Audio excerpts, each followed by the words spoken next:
ఆంధ్రప్రదేశ్లో ఉన్న డిఎస్సి రాస్తున్న స్కూల్ అసిస్టెంట్ సోషల్ స్టడీస్ రాస్తున్న నా మిత్రులందరికీ శుభాకాంక్షలు ముందుగానే తెలియజేస్తున్నా. ఎందుకంటే డిఎస్సి స్కూల్ అసిస్టెంట్ 20 మార్కులు 40 బిట్లు, ఒక్క బిట్టు కూడా పోయే ప్రసక్తి రానివ్వను. మీరు కూడా తెచ్చుకోకండి, మిస్ చేసుకోకండి అవకాశాన్ని. ఎందుకంటే 15 ఏళ్ళ అనుభవం, అలాగే ఎంతోమందికి సాంఘిక శాస్త్ర ఉపాధ్యాయులుగా డైరెక్ట్గా ఇండైరెక్ట్గా మార్చినటువంటి నా కష్టం, నా అనుభవం అనేది మీ ముందుకి సహకారం అందించాలని ఒక మోటోతో మాత్రమే మీ ముందుకు వస్తున్నా. నా నిరుద్యోగ సోదరులకి నా వల్ల ఒక్క బిట్ వచ్చిన ఆ ఒక్క బిట్టే మన జీవితాన్ని మారుస్తుంది, గుర్తుపెట్టుకోండి. దానికి బెస్ట్ ఎగ్జాంపుల్ నేనే. ఎందుకంటే 2008 డిఎస్సిలో 75.5 మార్కులు వచ్చి ఏజ్లో కోల్పోయాను. అంటే హాఫ్ మార్క్ అంటే ఆలోచించండి మిత్రులారా. అందుకే మళ్ళీ 2012 అంటే 4 ఏళ్ళు మళ్ళీ వెయిట్ చేయాల్సి వచ్చింది ఒక డిఎస్సికి. అందుకే ప్రతి బిట్టు కూడా ఒడిసి పట్టుకోవాలి. అందుకే మీ ముందుకి ఒక మోటివేటర్గా రాబోతున్నా. అంతే, నా వంతు సబ్జెక్ట్ని అందిస్తూ ప్రాక్టీస్ని ఇస్తూ మీకు ఎలా చదవాలనేది గైడెన్స్ కూడా ఇవ్వడానికి నేను సిద్ధంగా ఉన్నాను. అయితే ఇందులో మొదటి అంశం ఏంటంటే సాంఘిక శాస్త్ర అభ్యసనము, ఉద్దేశాలు మరియు లక్ష్యాలు. మెథడాలజీలో first unit aims and objectives of learning social sciences. ఇందులో ప్రధానంగా ఉన్నటువంటి పదాలు ఉద్దేశాలు, వీటినే ఆశయాలు అంటారు, ఇంగ్లీష్లో ఎయిమ్స్. అంతేనా? నెక్స్ట్ గమ్యాలు, గోల్స్, అలాగే లక్ష్యాలు, ఆబ్జెక్టివ్స్. ఈ 3 పదాలు మనకు అత్యంత కీలకం. ఇందులో ఉద్దేశము లేదా ఆశయం అంటే దీని యొక్క పరిధి విశాలమైనది. అంటే హోల్ ఎడ్యుకేషన్, ఆఫ్టర్ ఎడ్యుకేషన్ ఏమైతే మనం ఫలితాలు సాధించబోతున్నామో దాని యొక్క విలువ. అంటే ఫర్ ఎగ్జాంపుల్ ప్రజాస్వామ్య విలువలను పెంపొందించడమే ప్రధాన ఆశయము లేదా ఉద్దేశము. సోషల్ స్టడీస్ అదే కదా. సోషల్ స్టడీస్ అవడం వల్ల ప్రధాన ఉద్దేశం ఏంటి లేదా ప్రధాన ఆశయం ఏంటంటే ప్రతి పౌరునిలో ప్రజాస్వామ్య విలువలను పెంపొందించడం అనేది ప్రధాన ఆశయము, ప్రధాన ఉద్దేశము. అది గుర్తుపెట్టుకోండి. రెండోది గమ్యాలు. గమ్యాలు అంటే గోల్స్. ఆశయాలు లాగా గమ్యాలు సాధారణ ప్రకటనలు కావు. ఇవి ఆశయాలను చేరడానికి సూచించే స్పష్టమైనటువంటి ప్రకటనలు. ఆశయాలను చేరడానికి ఇవి మార్గదర్శకాలుగా ఉపయోగపడతాయి. అంటే ప్రజాస్వామ్య విలువలు పెంపొందించడానికి అవసరమైనటువంటి ఏవైతే టాపిక్స్ ఉంటాయో ఆ టాపిక్లన్నీ కూడాను మనకి గమ్యాలు. అంటే ఆశయాల నుంచి గమ్యాలు ఏర్పడతాయి. ఆశయాలు సాధారణ ప్రకటనలుగా పేర్కొన్నప్పుడు గమ్యాలను స్పష్టమైన ప్రకటనలుగా పేర్కోవాలి. ఇది గుర్తుపెట్టుకోండి. నెక్స్ట్ లక్ష్యాలు. లక్ష్యాలు అంటే ఏమిటి? ఉపాధ్యాయులు, విద్యా ప్రణాళికావేత్తలు, విద్యా పాలకులు, విద్యార్థులు, సాధారణ ప్రజలు తమకు ఏమి చేయదలుచుకున్నామో వాటిని తెలిపే స్పష్టమైన ప్రకటననే లక్ష్యాలు అన్నాడు ఆర్న్స్టీన్ హాకిన్స్ అనే ఇద్దరు.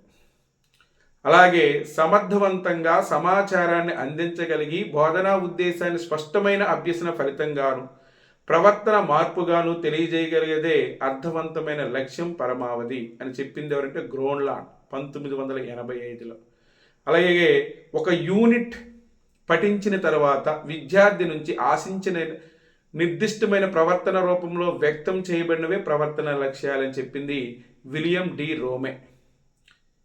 అలాగే లక్ష్యాలను గమ్యాలను పోల్చినప్పుడు లక్ష్యాలను సాధించడానికి గమ్యాల కంటే తక్కువ సమయము అని గుర్తుపెట్టుకోండి.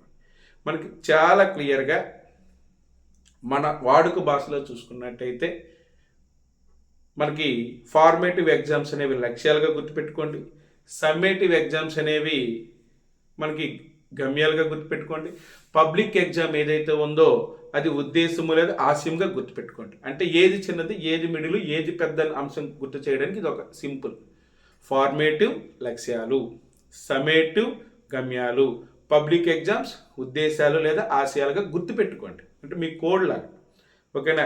మరి ఆశయాలకి లక్ష్యాలకి మధ్య తేడాలు ఏమిటి? ఇది వెరీ వెరీ మోస్ట్ ఇంపార్టెంట్. కింది వాటిలో ఆశయ లక్ష్యం కానిది, ఆశయముకు సంబంధించినది సంబంధం లేనిది, లక్ష్యాలకు సంబంధించినది సంబంధం లేనిది అనేది మనకు ప్రశ్నలు ఎంతోమంది వచ్చున్నాయి. కాబట్టి ఒకటి వస్తే రెండోది ఆటోమేటిక్గా వచ్చేస్తుంది. కానీ ఏది ఏంటి అనేది కన్ఫ్యూజ్ అయిపోతారు.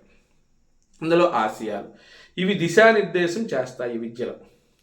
అలాగే విద్యా విధానంలో మార్గదర్శకాలుగా ఉంటాయి. ఇవి సాధారణమైనవి, దీర్ఘకాలిక సాధికాలు, దీని యొక్క పరిధి విశాలమైనది, ఇవి వీటికి శాశ్వతమైన విలువలు ఉంటాయి, ఆశయాలు విషయాన్ని బట్టి మారవు, మొత్తం విద్యా విధానానికి సంబంధించినవి, ఆశయాల పరిధి విశాలంగా ఉండి విశాల దృక్పథం కూడా కలిగి ఉంటాయి. అలాగే ఆశయాలు సాధించవచ్చు, సాధించలేకపోవచ్చు. విద్యార్థి ఫ్యూచర్లో ప్రజాస్వామ్య విలువలు కాపాడుకోలేకపోయినా, దాని విలువలు పెంపొందించకపోతే అది ఫెయిల్ అయినట్టే లెక్క. అలాగే ఆశయాల నుంచి గమ్యాలు, గమ్యాల నుంచి లక్ష్యాలు ఉద్భవిస్తాయి. కాబట్టి ఆశయ సాధనకు లక్ష్యాలు అనేవి సోపానాలు. ఇందాక చెప్పాను, ఫార్మేటివ్, సమ్మేటివ్, పబ్లిక్ ఎగ్జామ్స్. ఆశయాలు ఉపాధ్యాయులకు అంతగా ఉపకరించవు, కానీ లక్ష్యాల నిర్దేశానికి ఉపయోగపడతాయి. ఎందుకంటే ఆఫ్టర్ ఎడ్యుకేషన్ అనే విషయం చెప్పాం, ప్రజాస్వామ్య విలువలు అనేవి. కాబట్టి ఉపాధ్యాయునికి అంతగా ఉంది. అదే లక్ష్యాలు వచ్చేటప్పటికి దీని యొక్క ముఖ్య లక్షణాలు ఏమిటి? ఆశయాల సాధన దిశగా ఆ మార్గంలో చేరుకోగల స్థానాన్ని సూచించేవే లక్ష్యాలు. ఇవి స్పష్టంగా ఉంటాయి, స్వల్పకాలిక సాధికాలు. అలాగే లక్ష్యాలు తాత్కాలిక విలువలు ఉంటాయి.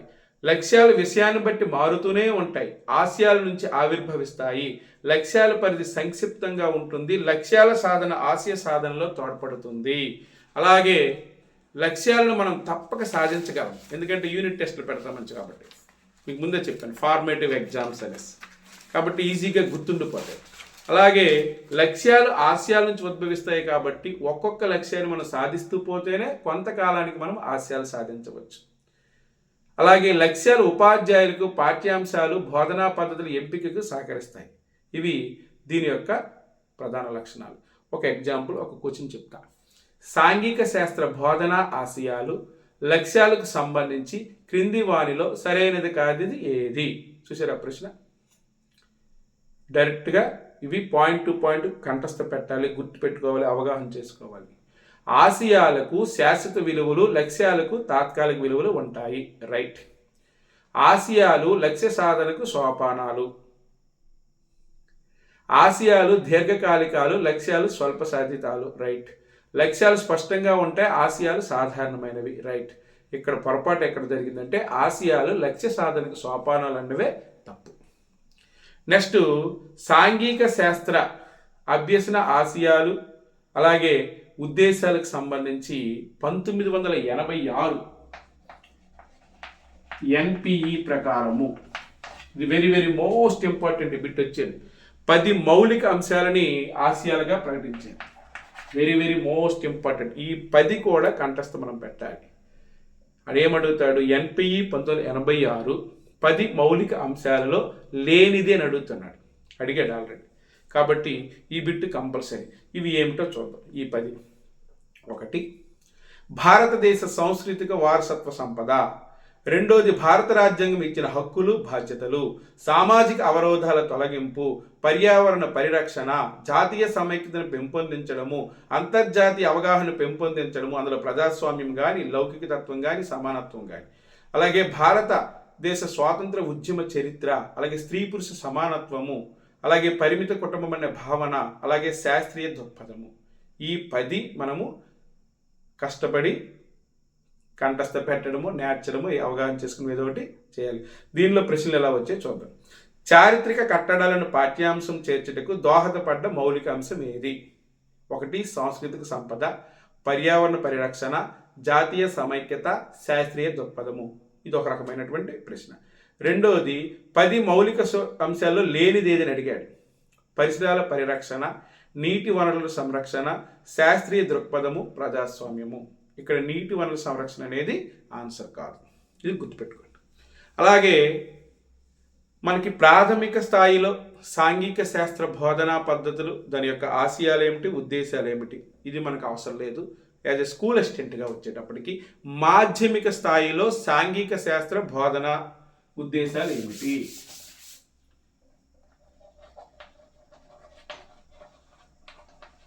మాధ్యమిక స్థాయిలో ఉద్దేశాలు. Very very most important. మనకు వచ్చినట్టే ఉంటే పోతాయి. అంటే ఇందులో 4 సబ్జెక్టులు మనకు తెలుసు. ఒకటి చరిత్ర, రెండోది జాగ్రఫీ, మూడోది అర్థశాస్త్రము, పౌరశాస్త్రం.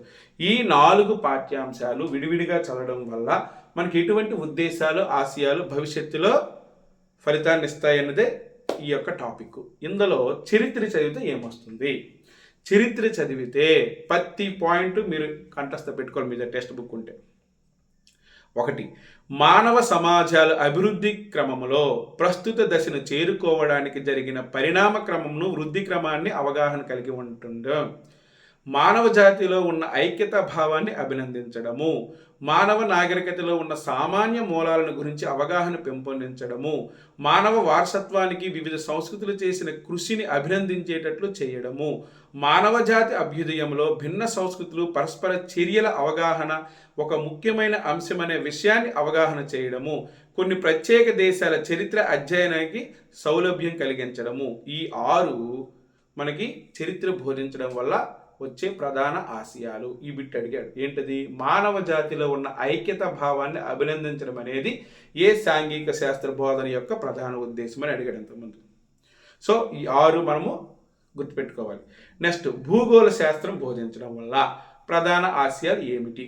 ఇందులో ఒకటి, భూగోళంపై ఉన్న విభిన్నతలను గుర్తించడము, ప్రజల జీవన విధానానికి వైవిధ్యభరితమైన పరిసరాలకు ఉన్న సంబంధాన్ని తెలుసుకోవడము, భౌగోళిక ప్రాంతాల పరస్పర ఆధారతను అభినందించే లక్షణాన్ని పెంపొందించడము, భౌగోళిక సాధారణీకరణలు చేయడము.